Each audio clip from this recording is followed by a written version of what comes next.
Okay, welcome back to another episode of Third and 23. I'm your host, Alex, here bringing you my NFC Divisional Playoff picks and predictions. As I said in my last video, we're looking to rebound off of that terrible wild card weekend that I had. So, I'm going to start with the Washington Commanders visiting the Detroit Lions. This spread opened at 7.5 and it shot to 9.5 pretty quickly. So, a lot of early money, a lot of early sharp money, public money on the Detroit Lions.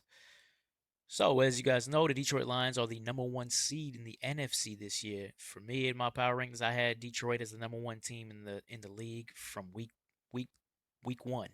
I actually had Detroit winning the Super Bowl. They were my Super Bowl pick back in the summer, and they were looking like it for the majority of the season. This is a explosive offense with Jared Goff at quarterback, having a great year. Two-headed monster at running back with Jameer Gibbs and David Montgomery. Great wide receiver in Amon-Ra St. Brown, and then Jamison Williams showing to be a good complement to him. And of course, you got a really underrated, or I don't want to say underrated, but a forgotten great tight end in Sam Laporta. The issue with Detroit this season, as we saw as the season has worn on, is all of the injuries they've sustained on that side of the ball. They have lost so many starters to IR, and as you got late into the year, you started to see that Lions defense start to give up some yards, start to give up some points. They weren't blowing teams out anymore, so it's kind of caught up to them in that sense. But with the one seed on the line in the season finale against a 14-win Minnesota Vikings team, Detroit absolutely smashed Minnesota. Maybe that was the turnaround that they needed, right? So going into this game, this matchup, what's going to drive this game, what's going to drive or decide the winner of this game for me is going to be the the Commanders defense versus the Detroit Lions offense. So look at the Lions. As I mentioned, Jameer Gibbs. David Montgomery's been out for about a month, but he's supposed to be back for this game if you guys haven't heard. So you got the sixth ranked run offense about to be at full strength against the 30th ranked rush defense for the Washington Commanders. I should say pass offense there. That's the second ranked Detroit Lions pass offense against the 16th ranked pass defense for the Washington Commanders. So Detroit is going to score. When they get to the red zone, second ranked red zone offense against the 23rd ranked red zone defense. So Detroit's going to move the ball on the ground. They'll be able to control game flow, Gibbs and Montgomery on the ground. They're going to be able to use play action because of that successful ground attack to get it to Amon-Ra St. Brown to Jamison Williams, probably going to hit a big play or two in this game downfield. And when they get into the red zone, they've shown that they score touchdowns in the red zone, and Washington has shown that they will allow you to score touchdowns when you get to the red zone. So for me, I'm looking at this. I say, well, how can Washington keep pace? Jaden Daniels, obviously rookie sensation, but just a rookie. He uses his legs a lot to be able to convert third downs. We saw that last week against Tampa Bay, where they were able to control the clock, control the tempo of the game. And they're going to have to be able to do that this week against Detroit, against a better team in Detroit, to be able to do that. So I'm looking at this game. I see game script. I see game flow. I see if Detroit gets up early against a bad defense, which is very likely, that's going to take Washington probably out of their game flow, be able to control that clock, control the tempo of the game.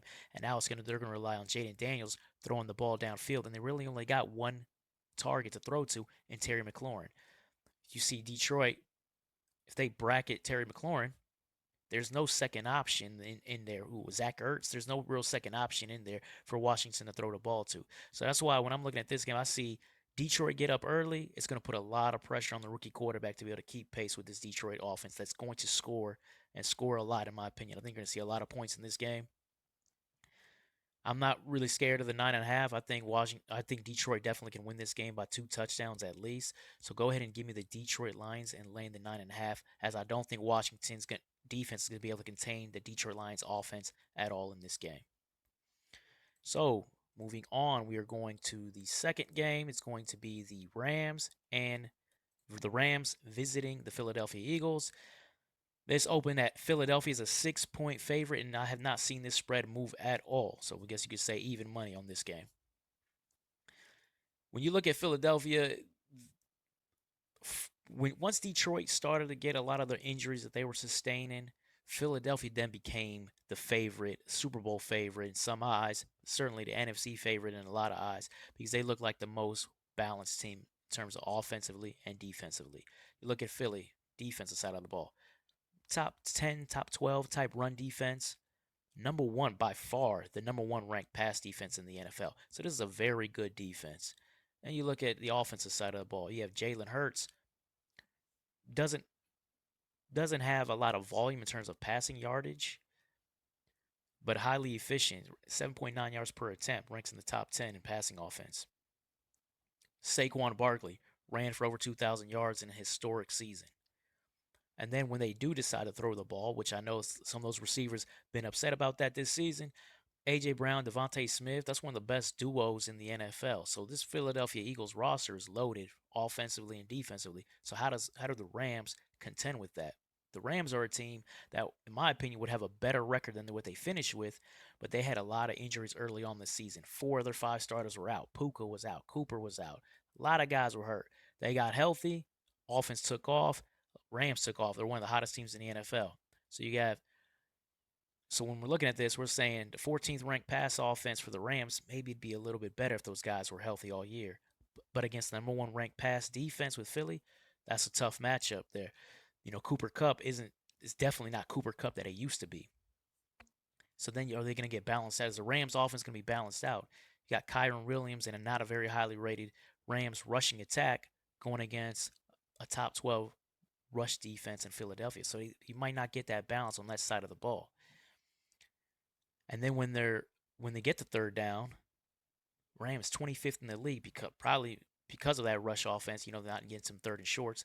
25th in the league in third down offense. Philadelphia ninth in third down defense. So they're getting you off the field because they had one of the top rated pass defenses in the league, right? So now we're looking at a situation where the Rams probably aren't going to be able to sustain drives to keep pace with a Philadelphia offense that's likely going to score a lot against a Rams defense that's not very good. They're very young. They've played better as the season has worn on, especially the latter portion of the season. But still, we're talking about the 22nd ranked run defense in the league. We're talking about a pass defense that ranks in the 20s as well.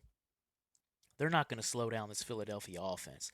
So the Rams are going to have to try to keep pace, and I don't know if they're going to be able to keep drives going because they're not going to be able to execute running the ball. They're not going to be able to execute on third down. By the way, this is a rematch of a game that we saw around mid-season. Philadelphia won that game 37-20. You guys were probably, if you play fantasy football, you remember it as a Saquon Barkley game. And if you're unlucky like me, you went against Saquon Barkley that night. And that game was 37-20, and it played out pretty much as you see on your screen. Saquon went off. Jalen Hurts was efficient, but not necessarily needed. Puka had a good game, but Matthew Stafford took 5 sacks. That ends drives. That's why you're not gonna be able to keep pace with an offense that's dropping 30 plus. And I kind of see the same thing happening in this game. So go ahead and give me Philly, and I'm going to lay the 6. I don't think the Rams defense is going to be able to contain this Eagles offense, and I don't think the Rams offense is going to be consistent enough to keep pace. But anyways, that wraps it up. If you like the content, please like, comment, subscribe, all of that. As you can see, my YouTube handle here in a few seconds. Take care.